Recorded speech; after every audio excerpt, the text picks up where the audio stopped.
히브리서 저자는 지금까지 자세한 설명이 없었던 멜기세덱에 대해서 오늘 말씀을 통해 본격적으로 예수님이 멜기세덱의 반차를 따른 영원한 대제사장이심을 설명하기 시작합니다. 먼저는 멜기세덱의 여러 가지 특징들을 나열하면서 기존의 레위지파 제사장보다 더 위대한 제사장이라는 사실을 논리 있게 증명합니다. 오늘 우리에게 주신 말씀은 히브리서 7장 1절에서 10절까지입니다. 이 멜기세덱은 살렘 왕이요 지극히 높으신 하나님의 제사장이라. 여러 왕을 쳐서 죽이고 돌아오는 아브라함을 만나 복을 빈 자라. 아브라함이 모든 것의 10분의 1을 그에게 나누어 주니라. 그 이름을 해석하면 먼저는 의의 왕이요 그 다음은 살렘 왕이니 곧 평강의 왕이요. 아버지도 없고 어머니도 없고 족보도 없고 시작한 날도 없고 생명의 끝도 없어 하나님의 아들과 닮아서 항상 제사장으로 있느니라. 이 사람이 얼마나 높은가를 생각해보라. 조상 아브라함도 노략물 중 10분의 1을 그에게 주었느니라. 레위의 아들들 가운데 제사장의 직분을 받은 자들은 율법을 따라 아브라함의 허리에서 난 자라도 자기 형제인 백성에게서 10분의 1을 취하라는 명령을 받았으나 레위 족보에 들지 아니한 멜기세덱은 아브라함에게서 10분의 1을 취하고 약속을 받은 그를 위하여 복을 빌었나니 논란의 여지 없이 낮은 자가 높은 자에게서 축복을 받느니라. 또 여기는 죽을 자들이 10분의 1을 받으나 저기는 산다고 증거를 얻은 자가 받았느니라. 또한 10분의 1을 받는 레위도 아브라함으로 말미암아 10분의 1을 바쳤다고 할 수 있나니 이는 멜기세덱이 아브라함을 만날 때 레위는 이미 자기 조상의 허리에 있었습니다. 아멘. 오늘 말씀은 크게 두 단락으로 나누어 살펴보려고 하는데요. 먼저는 1절에서 3절까지의 말씀입니다. 예수님은 레위 지파가 아닌 멜기세덱의 서열에 따라서 대제사장이 되셨기 때문에 히브리서 저자는 예수님의 위대함을 설명하기 위해서 멜기세덱이 레위 지파의 제사장들보다 우월하다는 것을 증명했습니다.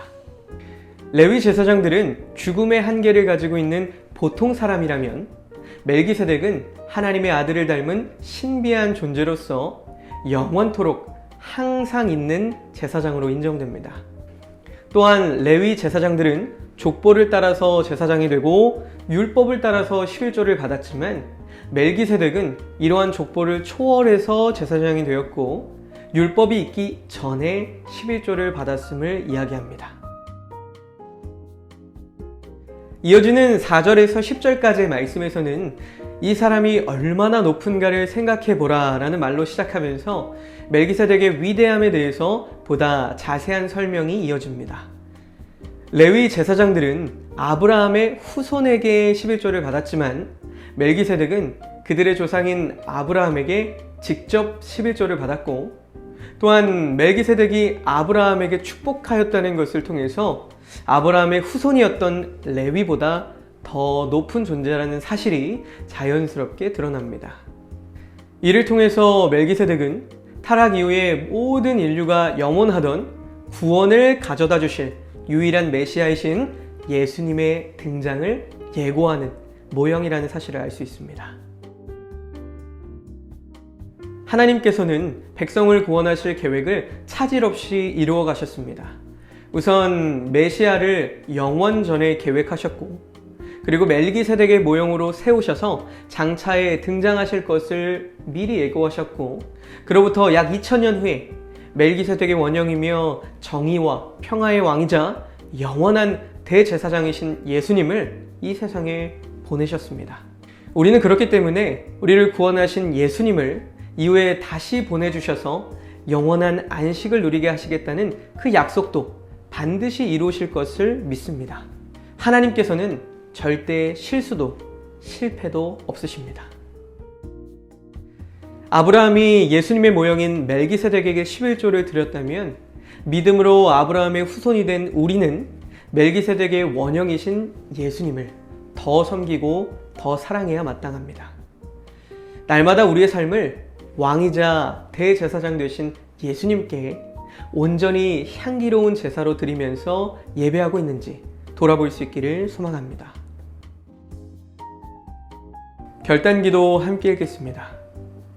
사랑의 하나님, 완벽하고 세밀하신 계획으로 이끌어 가시는 하나님을 온전히 신뢰하게 해주세요. 예수님의 이름으로 기도합니다. 아멘.